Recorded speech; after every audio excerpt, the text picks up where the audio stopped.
ஜெஃப்னா கலரி சொந்தங்களுக்கு இனிய காலை வணக்கம். இலங்கையில் நாளாந்தம் வெளியாகும் பத்திரிகைகளின் முக்கிய செய்திகளை பற்றி பேப்பர் டைம் நிகழ்ச்சி ஊடாக பார்த்து வருகின்றோம். அந்த வகையில் 27ஆம் தேதி ஏப்ரல் மாதம் 2024ஆம் ஆண்டு வெளியான பத்திரிகைகளின் முக்கிய செய்திகளை பற்றி பார்க்கலாம். முதலில் உதயன் பத்திரிகையில் அமைந்துள்ள முக்கிய செய்திகளாக தேர்தல் ரேஸில் ரணில் உறுதி, அடுத்த ஜனாதிபதி தேர்தலில் போட்டியிட உள்ளதை மீண்டும் உறுதிப்படுத்தியுள்ள ஜனாதிபதி ரணில் விக்ரமசிங்க அரசில் அங்கம் வகிக்கும் அனைத்து கட்சிகளும் தமக்கு ஆதரவு வழங்க வேண்டும் எனவும் கோரியுள்ளார். ஆளுங்கட்சி நாடாளுமன்ற குழு கூட்டம் ஜனாதிபதி ரணில் விக்ரமசிங்கே தலைமையில் நேற்று முன்தினம் மாலை நடைபெற்றது. பிரதமர் தினேஷ் குணவர்த்தன, முன்னாள் ஜனாதிபதி மஹிந்த ராஜபக்ச உட்பட ஆளும் கட்சி நாடாளுமன்ற உறுப்பினர்கள் இந்த கூட்டத்தில் பங்கேற்றிருந்தனர். இதன்போது அரசால் முன்னெடுக்க உத்தேசிக்கப்பட்டுள்ள அபிவிருத்தி திட்டங்கள், இடைநிறுத்தப்பட்டிருந்த அபிவிருத்தி திட்டங்களை மீள ஆரம்பித்தல், மேதின கூட்டம், தேர்தல் உள்ளிட்ட விடயங்கள் தொடர்பில் விரிவாக ஆராயப்பட்டுள்ளன. ஐக்கிய தேசிய கட்சி, பொதுஜன பெரமுன கட்சி என்பன தமது கட்சி தனியாகவே மேதின கூட்டங்களை நடத்தும் என அறிவித்துள்ளன. ஏனைய சில கட்சிகளும் தமது வேலை திட்டங்கள் பற்றி விவரித்துள்ளன. விரைவில் ஜனாதிபதி தேர்தலை நடத்தப்படும் என்பதும் உறுதிப்படுத்தப்பட உள்ளது. இத்தேர்தலில் களமிறங்க உத்தேசித்துள்ள தமக்கு அனைவரும் ஆதரவு நல்க வேண்டும் என ஜனாதிபதி கோரியுள்ளார். ஆளுங்கட்சியில் உள்ள சிறுபான்மையின கட்சிகள் ஜனாதிபதிக்கான ஆதரவை உறுதிப்படுத்தியுள்ளன. எனினும் ஸ்ரீலங்கா பொதுஜன பெரமுன உறுதியான நிலைப்பாட்டை அறிவிக்கவில்லை என்றவாறாக அந்த செய்தி காணப்படுகிறது. முதற் பக்கத்தில் அமைந்துள்ள மற்றொரு முக்கிய செய்தியாக 5 ஆண்டுகால விடுமுறை பெற்றவர்கள் உள்ளடங்கலாக வடக்கில் மட்டும் 763 பேர் அரச சேவையிலிருந்து விலகல். வடக்கு மாகாணத்தில் கடந்த ஆண்டில் மாத்திரம் 763 அரசு பணியாளர்கள் தங்கள் சேவையிலிருந்து விலகியுள்ளனர். இவர்களில் 5 ஆண்டுகால விடுமுறையை பெற்று 720 பேர் விலகியுள்ளனர். அத்துடன் 36 பேர் எந்தவொரு அறிவித்தலும் இல்லாமலும் 7 பேர் உரிய அறிவித்தலுடனும் சேவைகளிலிருந்து விலகியுள்ளனர். வடக்கில் உள்ள 5 மாவட்ட செயலகங்கள் மற்றும் பிரதம செயலர் அலுவலகம் ஆகியவற்றுக்கு சமர்ப்பிக்கப்பட்ட தகவல் அறியும் உரிமை கோரிக்கைக்கான பதில்களிலிருந்து இவை தெரிய வந்துள்ளது. ஜாழ் மாவட்டத்தில் ஒருவர் உத்தியோகபூர்வமாக பதவி விலகியதுடன் 21 பேர் உத்தியோகபூர்வமற்ற முறையில் பதவி விலகியுள்ளனர்.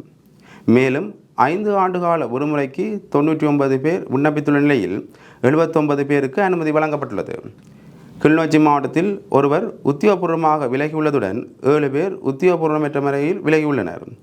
5 ஆண்டுகால விடுமுறைக்கு 41 பேர் விண்ணப்பித்த நிலையில் 14 பேருக்கு மாத்திரமே அனுமதி வழங்கப்பட்டுள்ளது.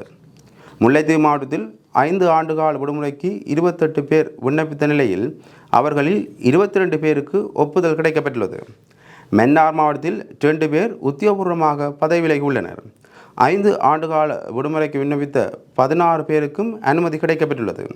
வவுனியா மாவட்டத்தில் 3 பேர் உத்தியோகபூர்வமாக விலகியுள்ளதுடன் 8 பேர் உத்தியோகபூர்வமற்ற முறையில் விலகியுள்ளனர். 17 பேர் 5 ஆண்டுகால விடுமுறைக்கு விண்ணப்பித்த நிலையில் அவர்களில் 13 பேருக்கு ஒப்புதல் கிடைக்கப்பட்டுள்ளது. இதனை விட வடக்கு மாகாண சபைக்குட்பட்ட திணைக்களங்களிலிருந்து 5 ஆண்டுகால விடுமுறைக்கு 625 பேர் விண்ணப்பித்த நிலையில் 576 பேருக்கு அனுமதி வழங்கப்பட்டுள்ளது என்றவாறாக அந்த செய்தி காணப்படுகின்றது. முதற் பக்கத்தில் அமைந்துள்ள மற்றொரு முக்கிய செய்தியாக மத்தள விமான நிலையம் இந்தியா ரஷ்யாவுக்கு. வெள்ளை யானை திட்டம் என வர்ணிக்கப்படும் மத்தள விமான நிலையத்தின் முகாமைத்துவத்தை 2 நிறுவனங்களுக்கு வழங்க அமைச்சரவை அனுமதி அளித்துள்ளது. இந்த விமான நிலைய முகாமைத்துவத்திற்கு 5 நிறுவனங்கள் விண்ணப்பித்த நிலையில் இந்திய மற்றும் ரஷ்ய நிறுவனங்களுக்கு 30 வருடங்களுக்கு வழங்க அமைச்சரவை அனுமதி அளித்துள்ளது. சீனாவின் நிதி உதவியில் மஹிந்த ராஜபக்ச காலத்தில் அமைக்கப்பட்ட இந்த விமான நிலையத்தால் வருமானத்தை விட செலவு பல மடங்கு அதிகம் என சுட்டிக்காட்டப்பட்டிருந்த நிலையிலேயே இவ்வாறானதொரு நடவடிக்கை எடுக்கப்பட்டுள்ளது என்றவாறாக அந்த செய்தி காணப்படுகிறது. முதற் பக்கத்தில் அமைந்துள்ள மற்றொரு முக்கிய செய்தியாக முறிகண்டியில் விபத்து, சிப்பாய் உயிரிழப்பு, பலருக்கு காயம். முறிகண்டியில் நேற்று காலை 6 மணியளவில் இடம்பெற்ற விபத்தில் சம்பவ இடத்திலேயே சிப்பாய் ஒருவர் உயிரிழந்துள்ளதுடன் 7 பேர் காயமடைந்த நிலையில் மருத்துவமனையில் சேர்க்கப்பட்டுள்ளனர். இந்த விபத்து A9 பிரதான வீதியில் முறிகண்டி வசந்த் நகர் சந்தியில் இடம்பெற்றது. யாழ்ப்பாணம் நோக்கி பயணித்த பார ஊர்தியை அதே திசையில் பயணித்த இராணுவ கப் ரக வாகனம் முந்த முற்பட்டுள்ளது. இதன்போது கப் வாகனம் திடீரென இயங்காமல் நின்றுள்ளது.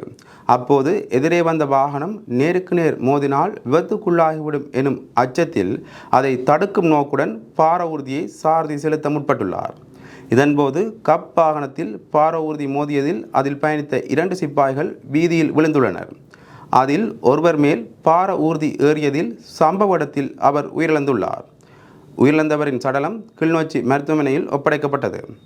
இதேவேளை சம்பவத்தில் காயமடைந்த 7 பேரில் 2 இரணைமடுவில் உள்ள இராணுவ மருத்துவமனையிலும் மற்ற 4 கிளிநொச்சி மருத்துவமனையிலும் சிகிச்சை பெற்று வருகின்றனர் என்றவாறாக அந்த செய்தி காணப்படுகின்றது. முதற் பக்கத்தில் அமைந்துள்ள மற்றொரு முக்கிய செய்தியாக முகமாலையில் எலும்புக்கூடு மீட்பு. முகமாலையில் கண்ணிவடி அகற்றும் போது மனித எலும்புக்கூடுகள் கண்டுபிடிக்கப்பட்ட நிலையில் அவற்றை கிளிநொச்சி மாவட்ட நீதவான் இஸ்மாத் ஜெமில் நேற்று நேரில் சென்று பார்வையிட்டு விசாரணைகளை மேற்கொண்டார். இந்த பகுதியில் நேற்று முன்தினம் கண்ணிவடி அகற்றப்படும் போது மனித எச்சங்களுடன் கூடிய ஆடை கண்டுபிடிக்கப்பட்டது. உடனடியாக பளை போலீசாருக்கு தகவல் தெரிவிக்கப்பட்டது.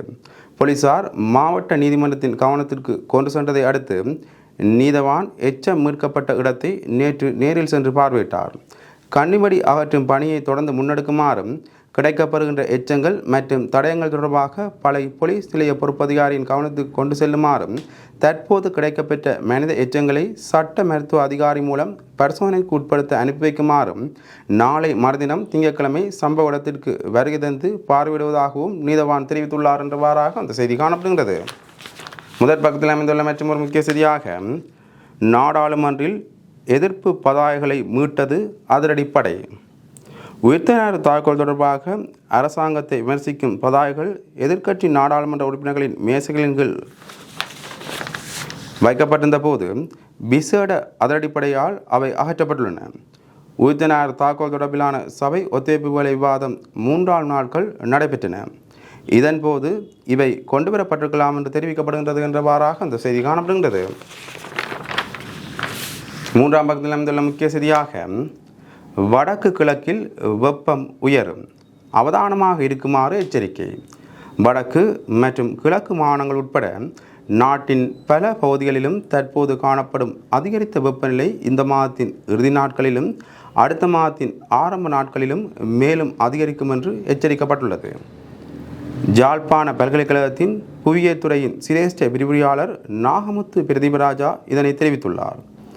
வெப்ப அலைச்சுட்டனின் ஆபத்தான வகைப்பாட்டுக்குள் நாம் இருப்பதற்கான வாய்ப்புகள் அதிகமாக இருக்கும் என எதிர்பார்க்கப்படுகின்றது. எதிர்வரும் 30ஆம் தேதிக்கு பின்னர் வடக்கு மற்றும் கிழக்கு மாகாணங்களின் பல பகுதிகளுக்கும் பகல் பொழுதின் அதிகூடிய வெப்பநிலை 40 பாகை செல்சியஸுக்கும் மேலாக இருக்கும் என எதிர்பார்க்கப்படுகின்றது. இந்த காலத்தில் உணரக்கூடிய வெப்பநிலையின் அளவு உண்மையான வெப்பநிலை விடவும் உயர்வாக இருக்கும் என எதிர்பார்க்கப்படுகின்றது என்று அவர் குறிப்பிட்டுள்ளார் என்றவாறாக அந்த செய்தி தொடர்ந்து செல்கின்றது. இவை உதயன் பத்திரிகையில் அமைந்த முக்கிய செய்திகள். இனி வலம்புரி பத்திரிகையின் முக்கிய செய்திகளை பற்றி பார்க்கலாம். வலம்புரி பத்திரிகையின் முதல் பக்கத்தில் அமைந்துள்ள முக்கிய செய்திகளாக இலங்கை அமெரிக்க உறவு தசாப்த காலத்தை கொண்டது, அமெரிக்க தூதுவர் ஜூலி சங் தெரிவிப்பு. இலங்கைக்கும் அமெரிக்காவுக்கும் இடையிலான உறவு கிட்டத்தட்ட தசாப்த காலத்தை கொண்டது என இலங்கைக்கான அமெரிக்க தூதுவர் ஜூலி சங் தெரிவித்துள்ளார். ஜனாதிபதி ரணில் விக்ரமசிங்க மற்றும் வெளிநாட்டு விவகாரங்களுக்கான துணை செயலாளருடன் நேற்று இடம்பெற்ற விசேட சந்திப்பு குறித்து தனது எக்ஸ் தளத்தில் பதிவேற்றியுள்ளார். குறித்த பதிவில் அவர் மேலும் குறிப்பிட்டுள்ளதாவது, ஜனாதிபதி ரணில் விக்ரமசிங்க மற்றும் வெளிநாட்டு விவசாய விவகாரங்களுக்கான துணை செயலாளர் அலெக்சிஸ் டெய்லருடன் சந்திப்பில் இலங்கையில் உறவு குறித்து உரையாடினோம். அமெரிக்க நன்கொடைகள் மூலம் பாடசாலை குழந்தைகளுக்கு சத்தான உணவை வழங்குவதற்கான வேலை திட்டம் குறித்தும் கலந்துரையாடினோம். இலங்கை அமெரிக்க உறவு தசாப்த காலத்தை கொண்டது என்று பதிவிடப்பட்டுள்ளது என்றவாறாக அந்த செய்தி காணப்படுகிறது. முதற் பக்கத்தில் அமைந்துள்ள மற்றொரு முக்கிய செய்தியாக 3 இந்திய மீனவர்கள் விடுதலை. இந்திய மீனவர்கள் 3 ஜாழ் மேல் நீதிமன்றத்தினால் நேற்று விடுதலை செய்யப்பட்டுள்ளனர். நெடுந்தீவு கடற்பரப்பில் கடந்த 2ஆம் மாதம் 4ஆம் தேதி 2 படகுகளுடன் கைது செய்யப்பட்ட இந்திய மீனவர்கள் ஊர்காவல்துறை நீதிமன்றத்தில் முற்படுத்தப்பட்ட நிலையில் 2 படகோட்டிகளுக்கு தலா 6 மாத கால சிறை தண்டனை ஊர்காவல்துறை நீதிமன்றத்தால் விதிக்கப்பட்டிருந்தது. மேலும் 2ஆம் மாதம் 8ஆம் தேதி அதே கடற்பரப்பில் வைத்து 1 படகுடன் கைது செய்யப்பட்டவர்களுக்குமான வழக்கும் ஊர்காவல்துறை நீதிமன்றத்தில் இடம்பெற்றிருந்த நிலையில் அப்படகோட்டிக்கும் 6 மாத கால சிறை தண்டனை விதிக்கப்பட்டிருந்தது. இவ்வழக்கு மேன்முறையீடு செய்யப்பட்டு நேற்று வெள்ளிக்கிழமை ஜாழ் மேல் நீதிமன்ற நீதிபதி DS சூசைதாசன் முன்னிலையில் எடுத்துக்கொள்ளப்பட்டது. இதன்போது இந்திய மீனவர்கள் சார்பில் இந்திய துணை தூதரகம் நியமித்த சட்டத்தரணி அருள் பிரகாசம் நிரோஜன் ஆஜராகியிருந்தார். நீரியல் வள திணைக்களத்தின் சார்பில் சட்டமா அதிபர் திணைக்களத்தின் அரசு சட்டத்தரணி ஆஜராகியிருந்தார். வழக்கை விசாரித்த மேல் நீதிமன்ற நீதிபதி நல்லிணக்க அடிப்படையில் 3 மீனவர்களையும் விடுதலை செய்து உத்தரவிட்டார் என்றவாறாக அந்த செய்தி காணப்படுகிறது. முதற் பக்கத்தில் அமைந்துள்ள மற்றொரு முக்கிய செய்தியாக, யுத்தம் முடிந்து 15 ஆண்டுகள் ஆகியும் தமிழர்கள் சுதந்திரமாக வாழ முடியாதுள்ளது. ஸ்ரீதரன் MP தெரிவிப்பு. யுத்தம் முடிந்து 15 ஆண்டுகள் நிறைவடைந்த நிலையில் கூட தமிழர்கள் சுதந்திரமாக வாழ முடியாதுள்ளது என சுட்டிக்காட்டிய ஸ்ரீதரன் MP, இந்த நாட்டில் தமிழர்கள் இருக்கக்கூடாது அல்லது வாழக்கூடாது என அரசு நினைக்கின்றதா என கேள்வி எழுப்பியுள்ளார். பாராளுமன்றத்தில் இடம்பெற்ற 2019 உயிர்த்த குண்டு தாக்குதல் தொடர்பான சபை ஒத்திவைப்பு வேளை 2ஆம் நாள் விவாதத்தில் உரையாற்றுகையிலேயே அவர் இவ்வாறு தெரிவித்துள்ளார். முன்னாள் போராளிகளை அச்சுறுத்தும் வகையிலும் அவர்களது இயங்கு நிலையை முடக்கும் வகையிலும் திட்டமிட்ட வகையில் கைது செய்யப்பட்டுள்ள அரவிந்தனை உடனடியாக விடுதலை செய்ய உரிய தரப்பினர் நடவடிக்கை எடுக்க வேண்டும். இந்த நாட்டில் முன்னாள் போராளிகளினதும் சமூக செயற்பாட்டாளர்களினதும் பாதுகாப்பு உறுதிப்படுத்தப்பட வேண்டும் என்றவாறாக அந்த செய்தி காணப்படுகிறது. முதற் பக்கத்தில் அமைந்துள்ள மற்றொரு முக்கிய செய்தியாக, நாட்டின் அரசியல் விடயங்களில் மத தலைவர்கள் தலையிடக்கூடாது. மஹிந்தானந்த அழுத்கமகே MP தெரிவிப்பு. மத தலைவர்கள் அரசியல் விடயங்களில் தலையிடக்கூடாது என பாராளுமன்ற உறுப்பினர் மஹிந்தானந்த அழுத்கமகே நேற்று பாராளுமன்றத்தில் தெரிவித்துள்ளார். இது குறித்து மஹிந்தானந்த அழுத்கமகே தெரிவித்துள்ளதாவது, உயிர்த்த தாக்குதலை மேற்கொண்டவர்கள் மீதோ இதனை தடுக்க தவறுகள் மீதோ குற்றச்சாட்டுக்களை முன்வைக்காது எங்கோ ஒரு மூலையில் இருக்கும் கோட்டபாய ராஜபக்ச மீது குற்றச்சாட்டுக்களை முன்வைக்கின்றனர். பேராயரின் அண்மைய ஊடக சந்திப்பின் போது அனுர அல்லது சஜித்துக்கு வாக்களிக்குமாறு கத்தோலிக்க மக்களுக்கு பேராயர் தெரிவிக்கின்றார். ஒரு மத தலைவர் அவ்வாறான ஒரு கருத்தை தெரிவிக்க முடியும்? மத தலைவர்கள் என்பவர்கள் தங்களுடைய மதத்தை போதிக்கும் விடயங்களிலே ஈடுபட வேண்டுமே தவிர அரசியலை போதிக்கக்கூடாது. மக்கள் விடுதலை முன்னணிக்கு வாக்களிங்கள் என பேராயர் கூறுகின்றார். தற்கொலை குண்டுதாரிகளுடன் தொடர்புடைய கட்சிக்கு வாக்களிங்கள் என கூறும் அளவுக்கு பேராயர் மாறியுள்ளார். சிங்கள மக்கள் மீது தீவிரவாத தாக்குதல்கள் இடம்பெற்ற போது சிங்கள ஆட்சியாளர்கள் அதனை பயன்படுத்தி வாக்களை சேகரிக்கவில்லை. உயிர்த்த தாக்குதல் தொடர்பிலான பாரிய விடயங்களை முன்னாள் ஜனாதிபதி கோட்டபாய ராஜபக்ச நிறைவேற்றியுள்ளார். பேராயரால் முன்வைக்கப்பட்ட குற்றச்சாட்டுக்களை கோட்டபாய நிராகரித்துள்ளார். ஒரு மத தலைவராக அவர் இவ்வாறு பொய்யுரைக்கக்கூடாது. கருத்தினால் அரசியலுக்குள் நுழைய தேவையில்லை. இவ்வாறு மஹிந்தானந்த அழுத்கமகே தெரிவித்துள்ளார் என்றவாறாக அந்த செய்தி காணப்படுகிறது. முதற் பக்கத்தில் அமைந்துள்ள மற்றொரு முக்கிய செய்தியாக, SLEAS சேவை மூப்பு நியமனம். நாடு முழுவதும் 62 பேர் தெரிவு, 23 தமிழர்கள் உள்ளடக்கம். இலங்கை கல்வி நிர்வாக சேவை 3 திறமை சேவை மூப்பு அடிப்படையில் நாடு முழுவதும் 62 பேர் தெரிவு செய்யப்பட்டுள்ளனர். அதில் தமிழ் பேசுவோர் 23 பேரும் உள்ளடக்கப்பட்டுள்ளனர். மேலும் கிழக்கில் இருந்தும் 3 பேர் தெரிவு செய்யப்பட்டுள்ளனர் என்றவாறாக அந்த செய்தி காணப்படுகின்றது. இவை விளம்பரி பத்திரிகையில் அமைந்த முக்கிய செய்திகள். இனி தினக்குள் பத்திரிகையின் முக்கிய செய்திகளை பற்றி பார்க்கலாம். தினக்குள் பத்திரிகையின் முதற் பக்கத்தில் அமைந்துள்ள முக்கிய செய்திகளாக, உயிர்த்த தாக்குதல்கள் மோடியின் ஆலோசகர் பின்னணியில் இருந்தாரா? சந்தேகம் எழுப்புகிறார் விமல் வீரவன்ச.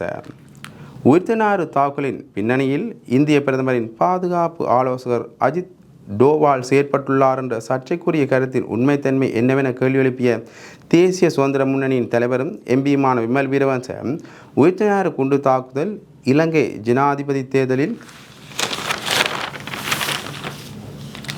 பாரிய மாற்றத்தை ஏற்படுத்தவில்லை. ஆனால் இந்திய தேர்தலில் அது மோடிக்கு கிறிஸ்தவர்களின் வாக்களை பாரியளவில் பெற்றுக் கொடுத்தது எனவும் கூறினார். பாராளுமன்றத்தில் வெள்ளிக்கிழமை இடம்பெற்ற உயிர்த்த குண்டு தாக்குதல் தொடர்பான 3ஆம் நாள் விவாதத்தில் உரையாற்றும் போதே அவர் இவ்வாறு தெரிவித்தார் என்றவாறாக அந்த செய்தி தொடர்ந்து செல்கின்றது. முதற் பக்கத்தில் அமைந்துள்ள மற்றொரு முக்கிய செய்தியாக, விலை போகாத தலைமைகளே தமிழ் மக்கள் எதிர்பார்ப்பு. ஈழத்தமிழர்கள் தற்போது தமக்கான உரிமையை பெறுவதற்கு தம்மை சரிவர தகமைத்துக் கொள்ள வேண்டிய வரலாற்று கட்டாயத்தில் உள்ளதாக ஜாழ் பல்கலைக்கழக அரசியல் விஞ்ஞான பேராசிரியர் கணேசலிங்கம் தெரிவித்துள்ளார். தந்தை செல்வாவின் 47வது நினைவேந்தல் தினத்தை முன்னிட்டு நேற்று ஆற்றியுள்ள நினைவு பேருரையிலேயே இந்த விடயத்தை அவர் குறிப்பிட்டுள்ளார். மேலும் குறிப்பிடுகையில், ஈழத்தமிழர்கள் தமக்கான உரிமையை பெறுவதற்கு தம்மை சரிவர தயார்படுத்த வேண்டிய வரலாற்று கட்டாயத்தில் உள்ளனர். வச்சிரம் போன்ற முதுகெலும்பை கொண்ட தலைவர்களையும் மூளை பலம் கொண்ட அறிஞர்களின் வருகைக்காகவும் தமிழ் மக்களின் வரலாறு செங்கம்பளம் பிரித்து காத்து கிடக்கின்றது. இந்நிலையில் விலை போகாத கண்ணியமுள்ள செயற்திறன் கொண்ட நீண்ட தூர பார்வைமிக்க சிறந்த தலைவர்களை தமிழ் மக்கள் எதிர்பார்க்கின்றார்கள் என்று அவர் குறிப்பிட்டுள்ளார் என்றவாறாக அந்த செய்தி தொடர்ந்து செல்கின்றது. முதற் பக்கத்தில் அமைந்துள்ள மற்றொரு முக்கிய செய்தியாக, ரஜரட்ட பல்கலைக்கழகத்தை சேர்ந்தவர்களால் வெடுக்குநாரிமலையில் இரகசிய அகழ்வு பணி. வவுனியா வெடுக்குநாரிமலை ஆதிசிவன் ஆலய பிரதேசத்தில் தற்போது ரஜரட்டை பல்கலைக்கழகத்தை சார்ந்தவர்களால் இரகசியமான முறையில் அகழ்வு பணி முன்னெடுக்கப்படுவதால் வரலாறு திரிவுபடுத்தப்படும் ஆபத்து ஏற்பட்டுள்ளதாக தமிழ் தேசிய மக்கள் முன்னணியின் எம்பியான செல்வராசா கஜேந்திரன் தெரிவித்துள்ளார். உயிர்த்தனாறு தாக்குதல் சம்பவம் தொடர்பில் பாராளுமன்றத்தில் வெள்ளிக்கிழமை இடம்பெற்ற சபை ஒத்திவைப்பு வேளை 3ஆம் நாள் விவாதத்தில் உரையாற்றும் போதே அவர் இவ்வாறு தெரிவித்துள்ளார். அவர் மேலும் பேசுகையில், வவுனியா வடுக்குநாரிமலை ஆசிவன் ஆலய பிரதேசத்தில் தற்போது ரஜரட்டை பல்கலைக்கழகத்தை சார்ந்தவர்களால் அகழ்வு பணி ஒன்று இரகசியமான முறையில் முன்னெடுக்கப்படுவதாக தெரிவிக்கப்படுகின்றது. வரலாற்றை திரிவுபடுத்தும் நோக்கத்துடன் இந்த அகழ்வு பணி நடக்கின்றது. இதனை நாங்கள் வன்மையாக கண்டிக்கின்றோம். வடக்கு கிழக்கில் மூத்த பேராசிரியர்கள் தொல்லியல் சார்ந்தவர்கள் இருக்கின்ற போது அவர்கள் எவரையும் இந்த கண்காணிப்பு பணியில் ஈடுபடுத்தாமல் இரகசியமான முறையில் அகழ்வு பணிகள் நடக்கின்றன. யுனெஸ்கோவின் கண்காணிப்பிலேயே இந்த பணி நடக்க வேண்டும் என்றே நாங்கள் விரும்புகின்றோம். இல்லையென்றால் குருந்தூர் மலையை போன்று வரலாறு திரிவுபடுத்தப்படும் ஆபத்து இருக்கின்றது. இதனால் யுனெஸ்கோவின் கண்காணிப்பில் அகழ்வு பணி நடக்க வேண்டும் என்று நாங்கள் வலியுறுத்துகின்றோம் என்று அவர் குறிப்பிட்டுள்ளார் என்றவாறாக இந்த செய்தி காணப்படுகின்றது. முதற் பக்கத்தில் அமைந்துள்ள மற்றும் ஒரு முக்கிய செய்தியாக, தமிழ் இன படுகொலைக்கு காரணமானவர்களை அன்று தூக்கிலிட்டிருந்தால் உயிர்த்தனாறு தாக்குதல் நடந்திருக்காது. தமிழ் மக்கள் மீதான இனப்படுகொலைக்கு எதிராக தமிழ் மக்களுடன் இணைந்து சர்வதேச விசாரணையை வலியுறுத்தி சம்பந்தப்பட்டவர்களை தூக்கிலிட நடவடிக்கை எடுத்திருந்தால் உயிர்த்தனாறு தாக்குதல் போன்ற சம்பவம் நடந்திருக்குமா என்று பேராயர் மல்கம் ரஞ்சித் போன்றோர் சிந்தித்து பார்க்க வேண்டும் என்று தமிழ் தேசிய மக்கள் முன்னணியின் பாராளுமன்ற உறுப்பினர் செல்வராசா கஜேந்திரன் தெரிவித்துள்ளார்.